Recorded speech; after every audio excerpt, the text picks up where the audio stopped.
je vais partir au commencement. Je regrette que le Cameroun ne soit pas un État normal. Ça commence par là. Parce que si le Cameroun avait été un pays normal, le ministre des Finances ne serait pas ressorti libre de l'Assemblée nationale. Ah bon, comment ça? Ce qu'il a déclaré devant les députés est d'une gravité extrême. Qu'est-ce qui est grave là-dedans? Appelez les gens à la corruption. Venez demander votre part. C'est d'une gravité extrême. Il ne serait pas ressorti libre de l'Assemblée nationale. Parce que si on se place en public désormais, et pour dire venez, on va vous distribuer de l'argent pour rien. L'argent du contribuable camerounais, cela veut dire qu'on a perdu tout sens de moralité. On a perdu toutes les valeurs. Et la chose autre qui me surprend, c'est que depuis son propos, je n'ai suivi aucun membre du gouvernement déclarer qu'il se désolidarise de tels propos d'un membre du gouvernement comme lui. Je n'ai suivi aucun membre du RDPC se désolidariser de cette gravité, de cette calamité en plein Parlement. Le plus grave même, c'est que lorsque les parlementaires sont interpellés, ils applaudissent.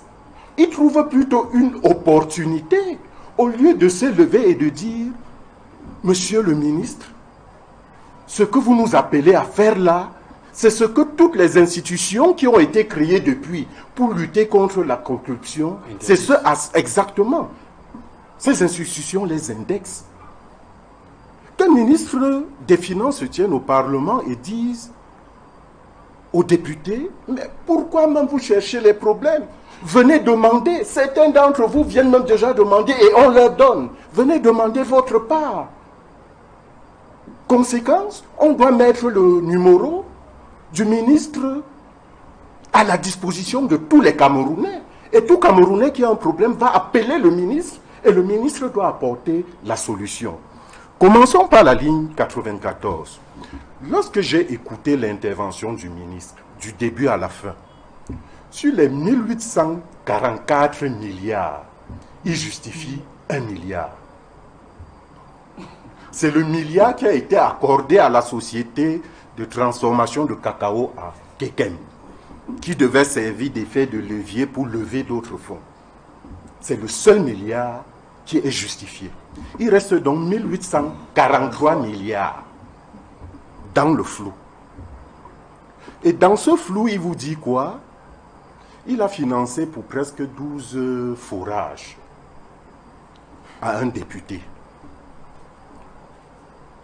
Et en fait, on comprend, quand il demande, venez demander, j'ai constaté qu'il mettait beaucoup d'accent sur les forages.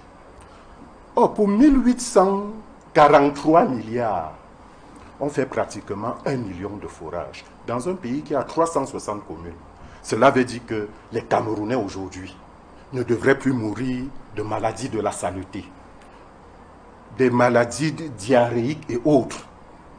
Parce que ce seul argent aurait permis de donner de l'eau potable à tous les Camerounais. Le Cameroun a 360 communes.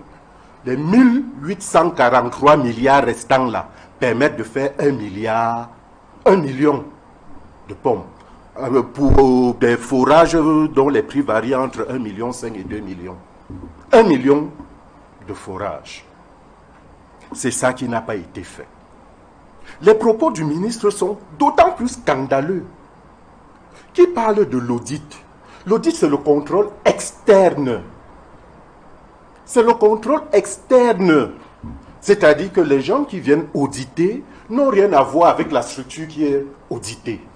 Parce que c'est le contrôle interne, en fait, qui, de façon quotidienne, permet à l'entreprise de réguler tout ce qui fonctionne plus ou moins mal et d'avancer sur le bon chemin. En fait, la définition que le ministre donne au Parlement, il parle du contrôle interne, mais on parle là de l'audit, qui est un contrôle externe.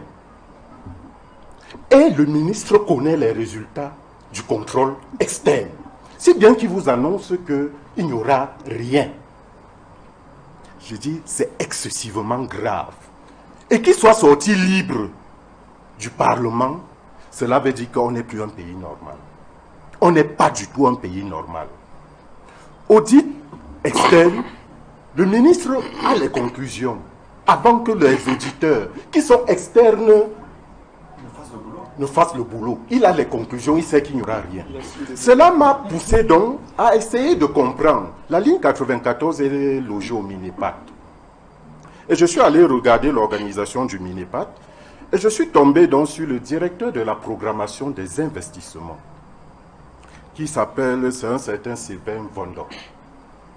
Et quand j'ai lancé une petite recherche sur sa personne, c'est quelqu'un qui à la rentrée dernière, il y a quelques mois de cela, il y a 2 mois de cela, a décidé de payer les frais d'APE pour tous les élèves de son département d'origine. L'information a même circulé dans la presse, de payer les frais d'APE, un fonctionnaire, de tous les élèves de son département, le Dja et Lobo. On le décrit même dans la presse comme le fonctionnaire le plus riche. Vous comprenez donc à quoi servent les fonds des chapitres 94 et 65. Bon, c'est une déduction, hein? C'est une déduction, c'est une déduction. Non. Qu'est-ce qui se passe? Regardez les taux de réalisation. Pour l'année 2021, la ligne 94 était à un taux de réalisation de 94 et poussières. Pour la ligne 65, vous-même vous l'avez évoqué, on a eu un dépassement de plus de 100% avec un taux de réalisation de 99%. Regardez les autres chapitres budgétaires. Quand on atteint 60%, c'est formidable. Maintenant, prenez la ligne 94. Dites que pour 2021, quelle est la liste de projets financés? Personne ne vous le donnera. Personne ne va vous donner la liste des projets qui ont été financés. Mais l'argent est fini. Et on va voter un nouveau budget pour l'année 2023.